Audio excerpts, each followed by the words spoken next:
같아요. 감독님 소감 한마디 먼저 들려주세요. 네. 먼저 여기 자주 뵀던 얼굴들이 계시네요. 벌써 팬이. 네, 또 와주셔서 너무 감사합니다. 네, 그만 와주셔도 될 것 같아요. 아니 아직 개봉 안 했어요, 감독님. 계속 오셔야 돼요. 죄송스러워서 너무 많이 봐주시고. 예, 뭐 소감은 심경. 네. 네. 지금 저는 이게 첫 영화고 해서 뭐 잘 몰라요. 뭐 이래저래 잘 모르는 게 너무 많아서요. 학생의 자세로 지금 계속 배운다고 생각하고 지금 지내고 있고, 두렵죠. 많이 좀 많이 두렵습니다. 왜냐면 뭐 여러 가지 이유들이 많이 있겠지만 이렇게 많은 분들께 보여지리라고는 생각을 못하고 그 생각 자체를 할 수가 없었어요. 그냥 혼자 이렇게 골방에서 작업하던 시간이 있었는데 어느새 이렇게 됐다는 게 좀 신기하기도 하고 두렵기도 합니다. 근데 잘 견디고 있어요. 배우는 자세. 네, 뭐 두렵다고 하시지만 벌써부터 감독님 영화를 몇 번씩 보는 관객들이 있다라는 것만으로도 되게 힘이 되실 것 같다는 생각도 들어요.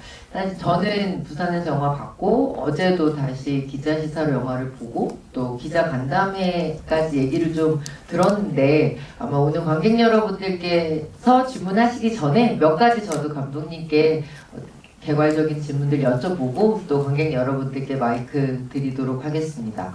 어제 좀 인상적인 얘기들 기사도 많이 났는데 이 죄 많은 소녀의 이야기 모티프를 감독님의 본인의 경험에서 가지고 오셨다 얘기를 좀 간단하게 어제는 해주셨었어요. 네, 오늘은 조금 영화의 모티프부터 탄생 과정까지 그 과정에 대한 이야기를 좀 들려주시면 관객 여러분께서 굉장히 좋아하시지 않을까라고 생각했습니다. 네, 그러니까 아까 말씀드린 거를 조금 이어서 대답으로 넘어가자면 그 작업하던 시간은 좀 자기 고백의 시간이었어요. 자기 고백의 시간이었고 저라는 사람을 좀 해체하면서 뭐 바라보려고 노력했던 시간들이었는데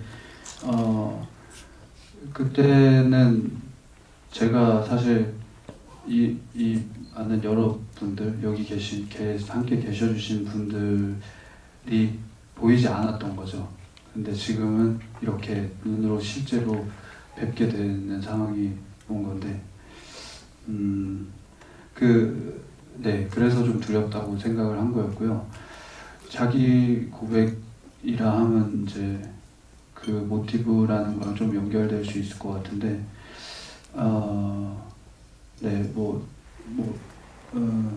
익히 들어서 아신 분도 좀 있겠지만 어떤 상실을 경험을 했어요.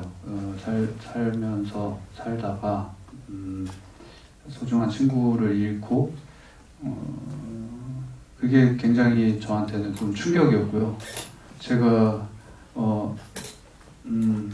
좀 저한테는 그런 일이 안 벌어질 줄 알았어요. 제 삶은 좀 그래도 뭐 이런저런 문제들이 좀 있어 왔지만 그래도 썩 괜찮다, 좀 안전하다, 그리고 안전한 보호를 좀 받고 있다라고 생각을 했었는데 정말 전혀 생각지 않은 타이밍에 정말 큰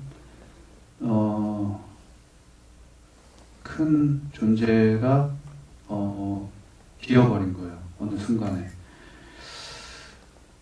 그렇게 되니까 그 앞에서, 그 빈자리 앞에서 제가 굉장히 당황을 하고 저라는 사람한테 살아오면서 보지 못했던 모습들, 이런 거를 제가 보게 되는 거예요.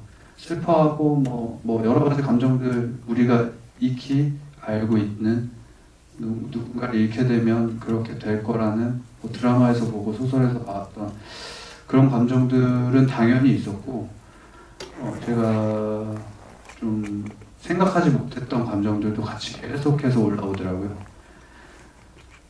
그게 한 가지 감정만이 아니라 두 가지, 세 가지, 뭐 좋았던 일이 기억나면 또 추억에 잠기기도 하다가 또 그게 갑자기 되게 슬프기도 하고 막 그런 게 동시에 막 올라오더라고요.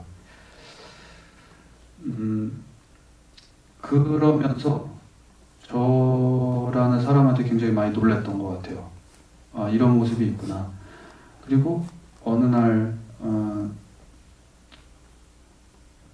그때 당시에 어떤 날에 그런 일을 겪고 있는 중에 어디론가 가고 있었는데 그 라디오를 들었는데 정말 뭐 늘 듣던 라디오는 아니지만 늘 의뢰 그 라디오 방송이었어요. 그냥 익숙한 사연을 소개하는 그 방송을 듣는데 어떤 아내가 남편에게 쓴 편지를 읽어주는 내용이었는데 그거를 듣다가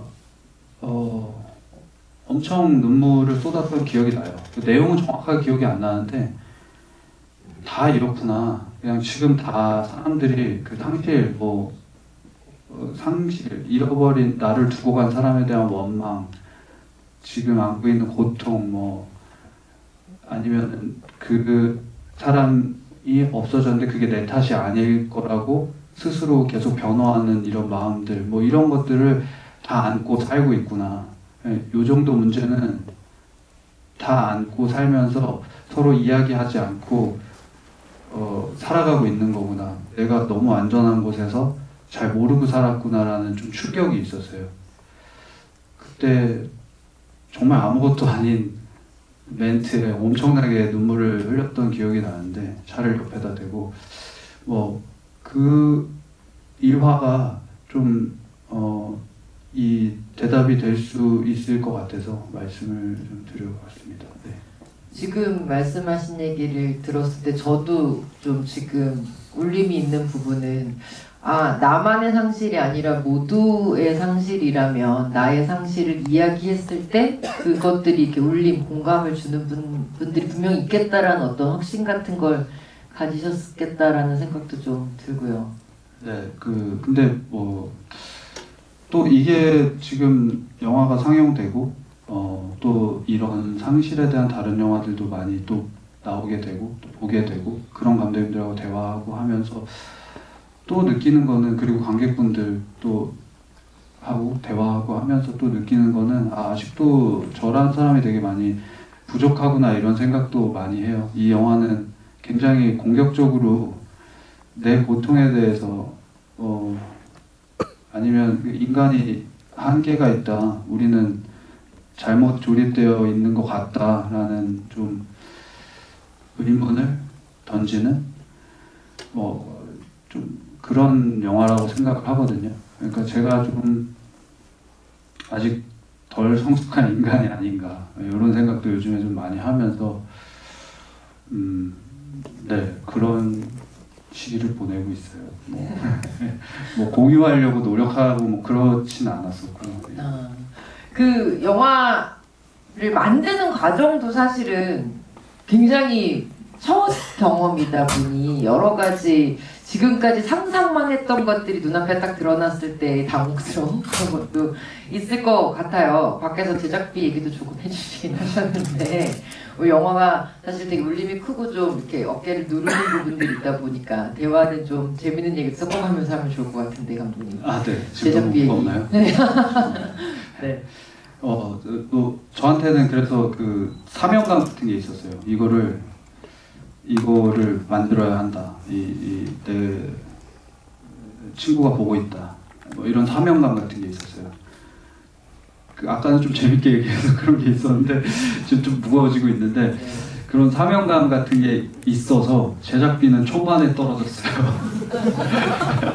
제작비는 초반에 떨어졌는데 아주 초반에 떨어졌어요. 정말 진짜 당황스러울 정도로 그걸 꽁꽁 싸매고 계시다가 저한테 이제 얘기를 해주시더라고요. 그래서 제가 카드를 드리고 제 카드로 개인 카드로 그래서 그 예정에 없던 이제 지출들이 계속 생겨나게 됐죠. 그래서 뭔가 약속했던 페이를 지급하지 못하는 경우도 허다했고 그거를 뭐 지금까지도 계속 보내드리고 있고 그런 상황인데, 그래서 저녁에는 이제 후에 있을 후폭풍을 두려워하면서 좀 막아야 된다. 그래서 어쨌든 카드 지급일이 좀 남았으니까 저녁에는 이제 촬영 끝나고 집에 가면서 전화를 하면서 돈을 빌리고 아침에는 이제 촬영을 하고. 근데 이제 아침에는 그런 일이 있는 게 티가 나면 안 되잖아요.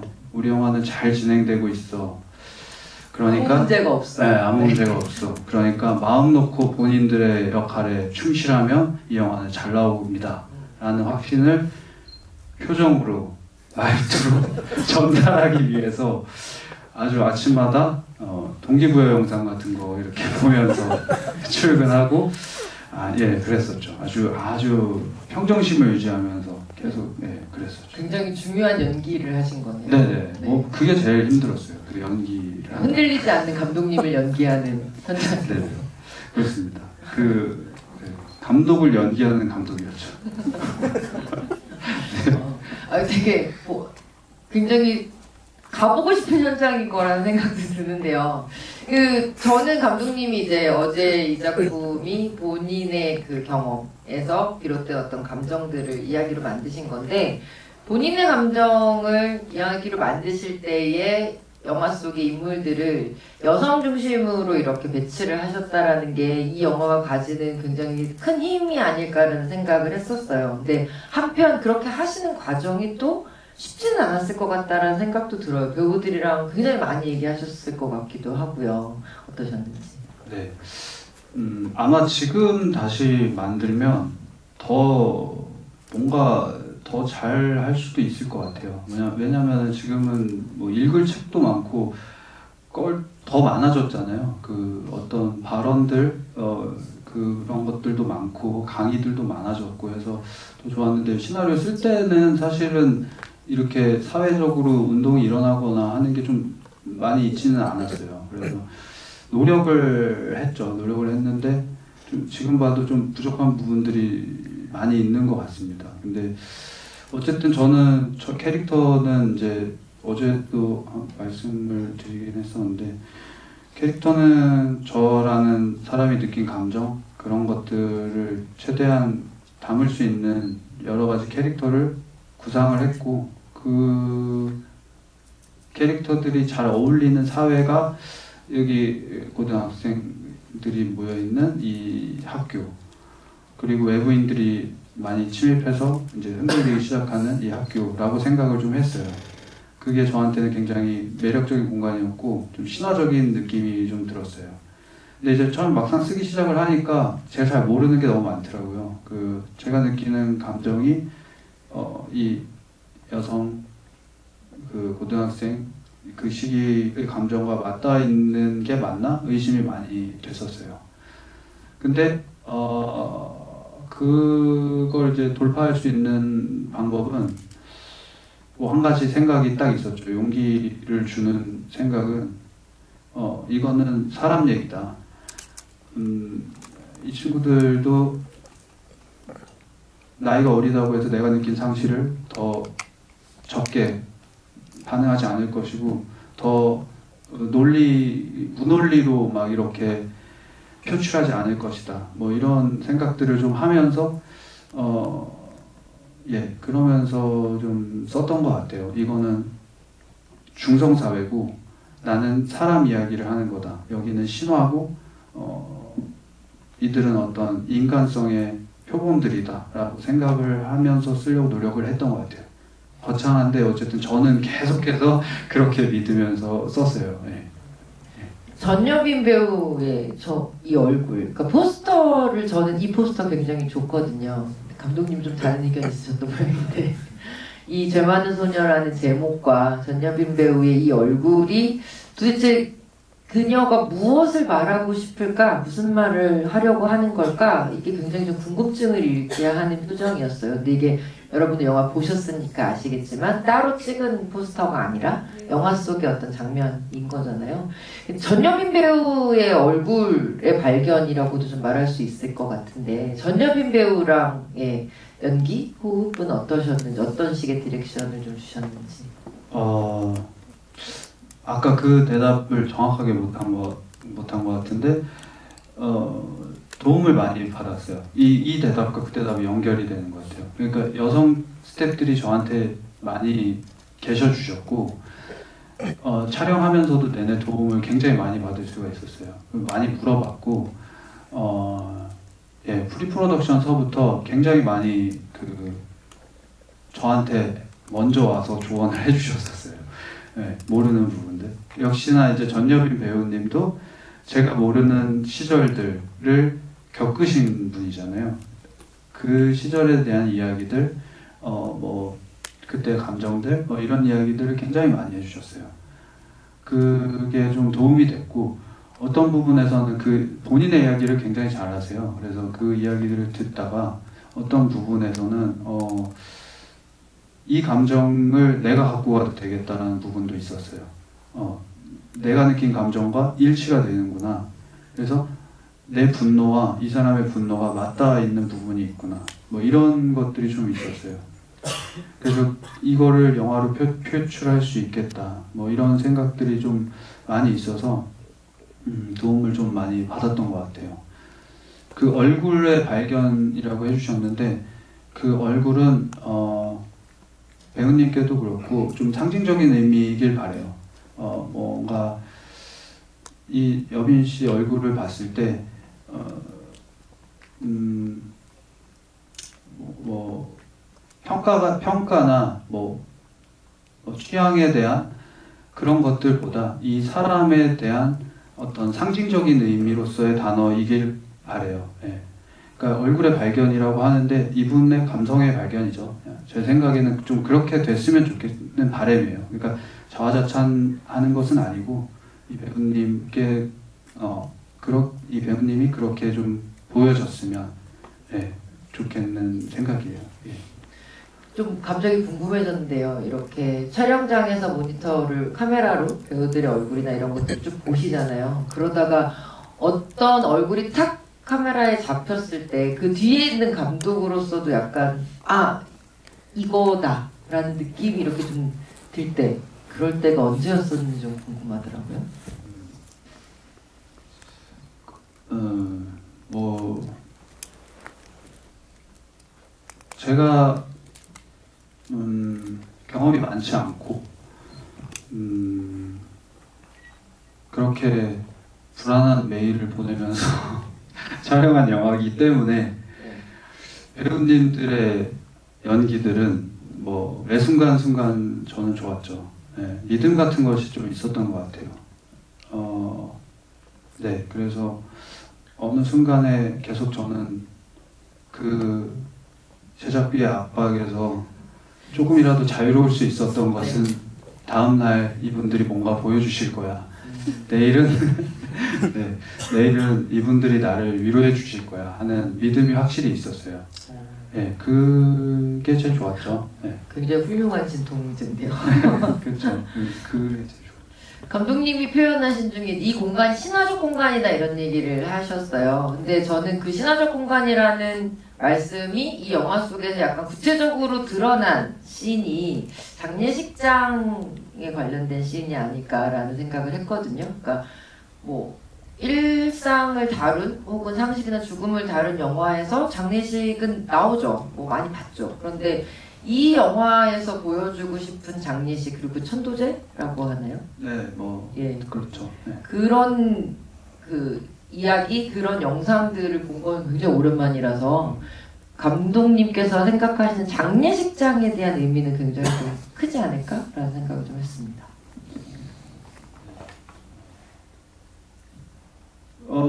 개인적으로는 제가 보고 싶었던 장면이에요. 그러니까 좀 이기적으로 추가한 장면이었어요. 저한테 이 영화의 의미가 좀 달랐던 거죠. 드라마하고 현실하고 구별을 잘 못하는 상태가 됐었던 건데 제가 위로를 받고 싶었어요. 그 장면을 통해서 제가 제 친구를 좀 잘 보내고 싶었어요. 예. 그래서 그거를 보고 저는 몇 테이크 안 갔었는데 저한테는 굉장히 울림이 컸었어요. 이 영화를 보시고 장르적이다 생각하실 수도 있고 뭐 지루하실 수도 있고 여러 가지가 있을 수 있지만 저한테는 개인적으로 좀 다른 의미예요. 그래서 뭔가 좀 제가 이기적으로 잘 보내고 싶은 마음 이런 게 담겨 있는 장면인 것 같아요. 그리고 신화적이다 아까 그 단어를 썼던 거는 저는 뭐 속 깊은 얘기를 하자면 마음 같아서는 저는 이 영화가 한 4시간짜리 영화였으면 좋겠었어요. 그래서 그 미스테리를 쫓아가는 과정까지가 중간에 막 배치가 되고 사람들이 그 아이에 대한 거를 막 찾다가 장례식이 끝나고 어떤 영희가 어떤 일을 겪고 그 다음이 딱 됐을 때부터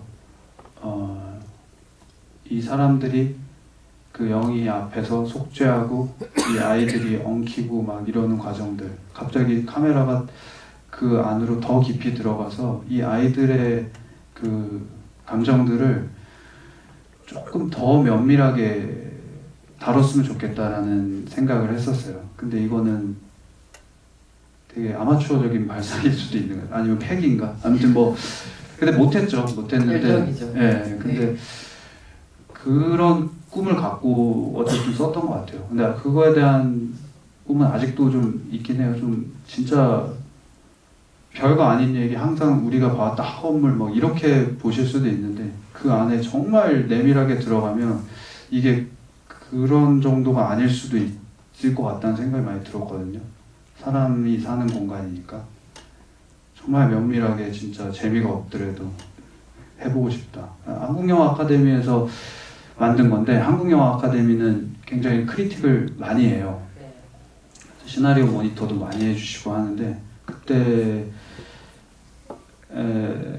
많이 혼났던 게 네가 가는 길로 가면 너무 재미가 없다였는데 재밌는 거랑 재미없는 거랑은 저랑 상관없는 얘기라고 대답을 많이 했던 것 같아요. 저는 그쪽에 포커스가 없다고 재미없으면 어떠냐고 막 이렇게 대답을 했던 기억이 좀 나는데 팩이네요. 이제는 알겠어요. 재미없으면 안 된다. 네. 많이 배우고 있습니다. 학생의 자세로. 이어가는 질문일 것 같아요. 근데 저는 그것도 궁금했는데 거기 무속인으로 나오는 선생님께서 실제 무속인이신가요? 아니면 배우이신가요? 실제 무속인이세요. 실제 무속인이시고 배우를 섭외하라는 얘기를 또 많이 모니터를 받았었는데 그거는 제가 바라보는 쪽하고 맞지가 않았어요.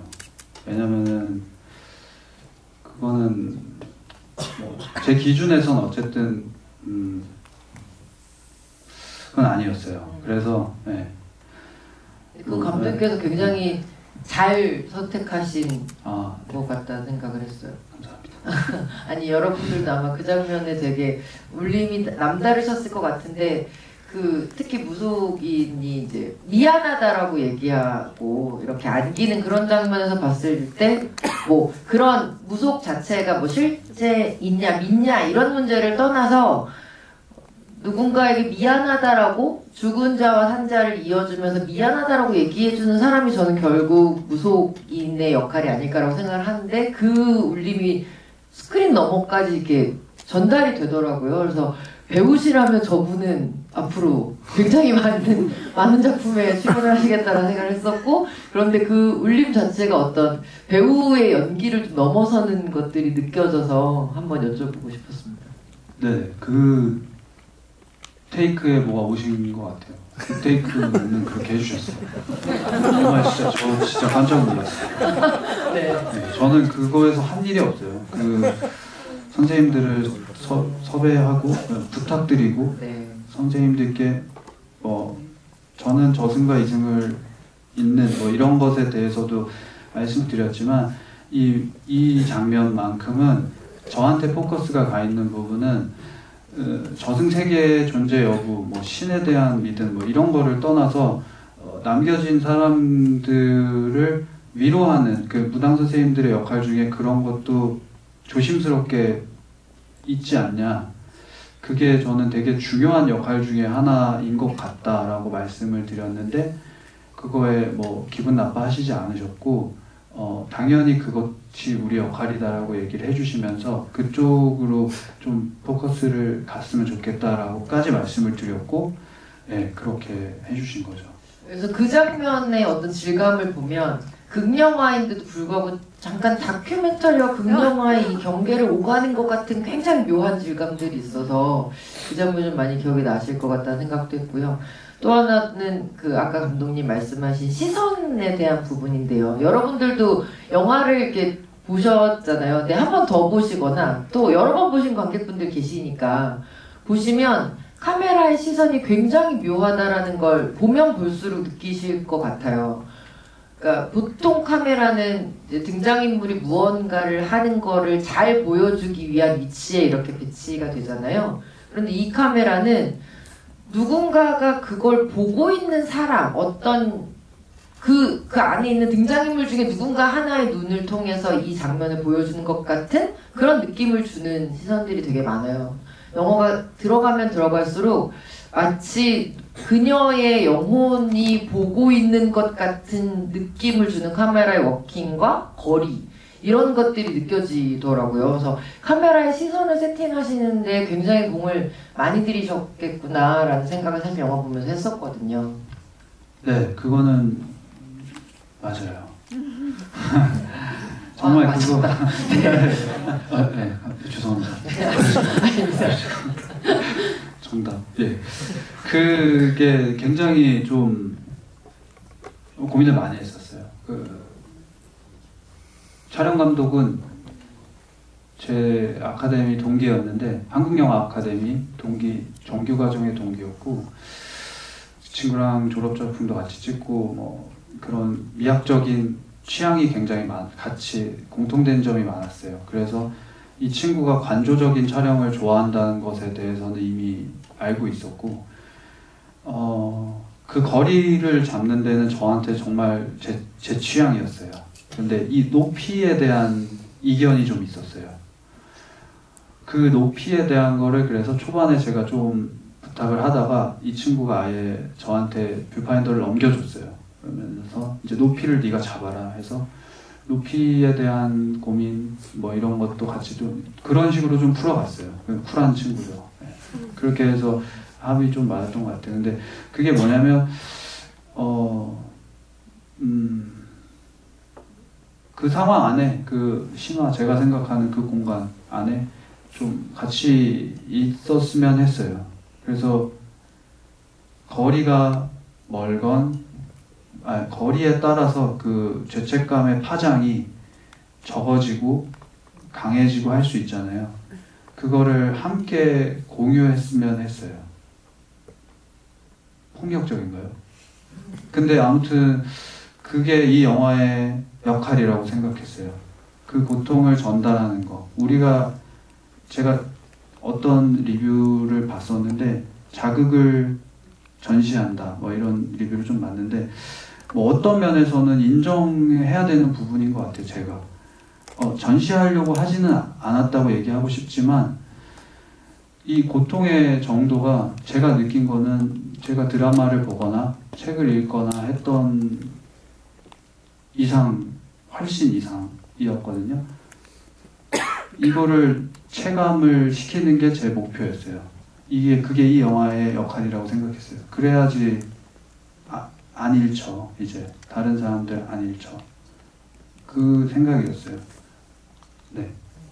보면 왜 지금 이 전시라는 얘기가 나왔는지도 약간 이해가 되는 것 같아요. 왜냐하면 보통 카메라가 다가가거나 하면 이렇게 시선이 다가가거나 몸이 다가가면 이렇게 마음도 가잖아요. 이 사람을 좀 더 가까이서 이해하고 싶고 뭔가 막 같이 울어주고 싶고. 그런데 이 영화의 카메라들은 이렇게 안으로 쑥 들어가지 않는 거예요. 아주 가까이 있어도 약간 냉정하다라고 생각될 정도로 상대를 지켜보는 그런 카메라거든요. 그래서 아마 그렇게 감정이 가지 않는 시선 때문에 그것들이 전시된다라고 느끼셨을 수도 있겠다라는 생각이 지금 좀 드네요. 아, 네네. 그 얘기도 하고 싶네요. 그러니까 그 이유를 알고 싶고 이 문제를 해결하고 싶은데 할 수 없는 거리 있잖아요. 그걸 표현하고 싶었던 것 같아요. 네, 미스테리를 풀고 싶은데 풀리지 않고, 네, 그렇죠. 네, 뭔가 마음대로 되는 일이 없잖아요. 네, 그거를 뭐 제가 그 의중을 나를 두고 간 사람의 의중을 명확하게 안다는 건 불가능이라고 생각을 했어요. 가고 싶어 죽겠는데 네. 그 거리를 계속 유지를 시켜주고 싶었어요. 예, 그렇죠. 네. 하나만 더 질문 드리고 마이크 넘길게요. 침묵이 이 작품에서 되게 중요한 대사라고 생각을 했어요. 그리고 정보를 전달하시는 방식이 대사가 아니라 그 상황들 자체가 어떤 정보를 아주 적게 주는 방식으로 초반에 시작을 하시잖아요. 그리고 일부러 누군가 이렇게 예를 들면 처음에 점원한테 가서 속삭이는 말이라든지 이렇게 지하철에서 만났을 때 뭔가 이게 들릴 것 같은데 이렇게 지하철이 소음이 지나가면서 그들의 대화를 침묵 속으로 밀어넣는다든지 아니면 처음에 주인공이 이렇게 수화를 하는 장면 같은 거에 대한 어떤 자막도 없이 그 침묵으로 보여주는 말들, 침묵이 되게 중요한 대사구나라고 생각했거든요. 감독님께서 그게 또 장르적으로 보일 수도 있고, 근데 그 구조를 잡아가실 때 좀 어떤 원칙 같은 게 있으셨지 않나라는 생각을 했습니다.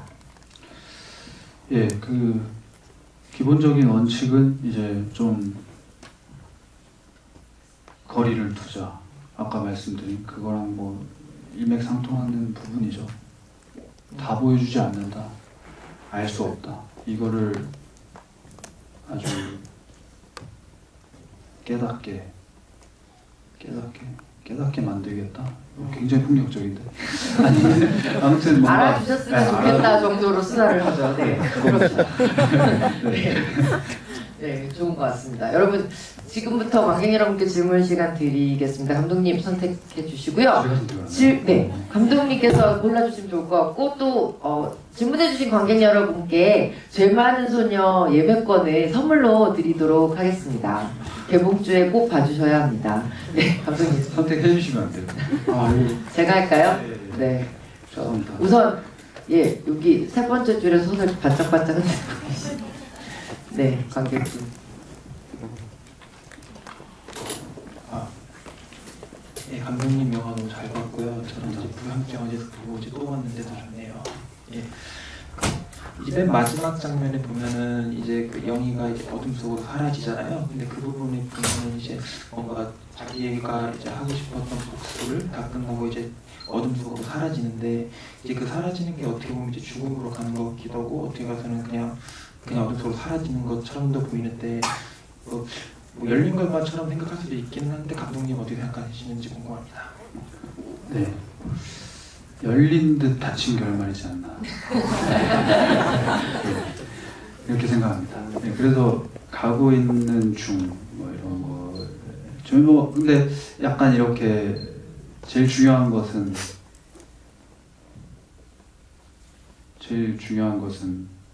우리가 잡을 수 있느냐 없느냐. 네, 이 친구를 막을 수 있느냐 없느냐. 카메라의 거리는 더 좁혀지느냐 좁혀지지 않느냐 뭐 이런 거지 않을까. 네, 좁힐 수 있느냐 없느냐 뭐 그런 거라고 생각했습니다. 네, 한 번만 더 받도록 하겠습니다. 여기 예, 두 번째 줄에 네, 마이크. 저는 아무래도 뭐 전여빈 씨나 고원희 씨 활약도 좋았지만 그 서영원 씨 연기가 인상적인데 서영원 씨는 그 나긋나긋한 목소리 속에서 할 말은 다 하시는 그런 연기가 좀 인상적인 캐릭터시잖아요. 근데 영화에서 보면 좀 어떻게 보면 좀 두 사람을 좀 괴롭히는 듯하면서도 어떻게 보면 한편으로는 어떻게 피해자의 또 어머니로서 또 공감이 가는 부분도 있거든요. 이걸 이제 조절하기 위해서 어떻게 연기 지도를 하셨는지 궁금합니다. 네, 그거는 아주 모든 배우분들께 그러니까 모든 배우분들의 기준이었어요. 연기 OKNG의 기준이었어요. 뭐냐면 우리는 다 죄책감이 있다. 네, 죄책감이 있다. 그러니까 이 표출의 방식이 다른 거죠. 화를 낸다고 악인이 아니잖아요. 괴롭히는 것도 물론 악인일 수도 있지만 그 이유가 있는 거죠. 죄책감이 있고 이거를 내가 떠안기가 너무 힘들어서 이거를 표출하는 네, 뭐 그런 제가 지금 뭐 갑자기 멘붕이 와가지고 뭐, 네, 그렇습니다. 네, 처음 겪는 이제 학생의 자세로 배우고 있는데 예, 그렇습니다. 그래서 그게 이제 서영화 선배님은 그게 아주 극대화되신 그 캐릭터였고, 예, 그 어떤 적대자의 위치에 있는 듯하지만 이분은 그렇게 우리가 일반적으로 봐왔던 그런 악인이 아니길 바랬어요. 이유가 충분하고 공감이 되고 그래서 미워할 수도 없고 그래서 더 답답한 게 사람 사는 세상 아닌가 네, 뭐 그렇게 생각했습니다. 한 분 더 받을 수 있다고 합니다. 감독님 해주시면 안 되나요? 제가요? 네, 한 분만 가져가서. 네, 해주세요. 이번에는 여성 관객분께 기회를 드릴게요. 저기 손 이렇게 저기. 네. 영화 보면서 너무 고통스러워서 다시 보기 힘들 것 같을 정도로 힘들었는데 한 번만 더 냅시다. 네. 궁금한 거는 그 초반에는 주인공들을 다 탓하잖아요. 그 같은 반 학생들이. 근데 후반으로 갈수록 그 주인공의 편에 서서 어떻게 보면 목소리를 이제 더 해주는 네. 그런 학생들이 등장을 하는데 그 학생들이 어떤 마음으로 그런 행동을 하고 싶어 하는지 더 해주실 수 있는 설명이 있으면. 이렇게 생각했어요. 초반 구조는 중간이 비어있는 사회, 누군가가 부재하는 사회. 그래서 그걸 메우고 싶은 사람들. 막 서로 발버둥 치면서 어쩔 줄 몰라서 메우고 싶은 사람들. 근데 영희가 만약에 죽었다면 영화적으로 저는 뭐 중간에 죽었다고 생각을 하는데 그 비어있는 그 죽음이 비어있는 공간이 실체로 영희가 메운 거죠. 그래서 영희가 그 안에 들어오니까 사람들이 그 보이는 실체 앞에서 했던 그것에 대한 그 죄의식을 다시 고해하고 용서받고자 노력하는 그 모습. 그래서 아까 그 신화적 너무 많이 말씀드렸네요. 네, 뭐 그런 생각을 좀 했었던 것 같아요. 마치 종교가 만들어지는 과정이라고 생각하고 뒷부분은 썼어요. 그래서 그 뒷부분이 4시간짜리면 어땠을까? 네, 이런 생각을 좀 하는 거죠. 그래서 그게 인간성이지 않나. 네, 계속 고해하고 뭔가 대신 복수해주고 나 잘했지 쳐다보고 뭐 이런 과정들, 잘해야 이런 과정들, 그걸 담고 싶었어요. 그래서 확인받고 싶어하는. 감독님의 패기로 인하여 4시간짜리 분량을 한번 보고 싶다라는 생각이 들기도 하네요. 그러려면 영화가 개봉이 된 뒤에 개봉 성적이 굉장히 좋아야 된대요. 제가 돈이 많아져야 될 것 같아요. 제 돈으로 찍어야 될 것 같아요. 투자를 못 받아요.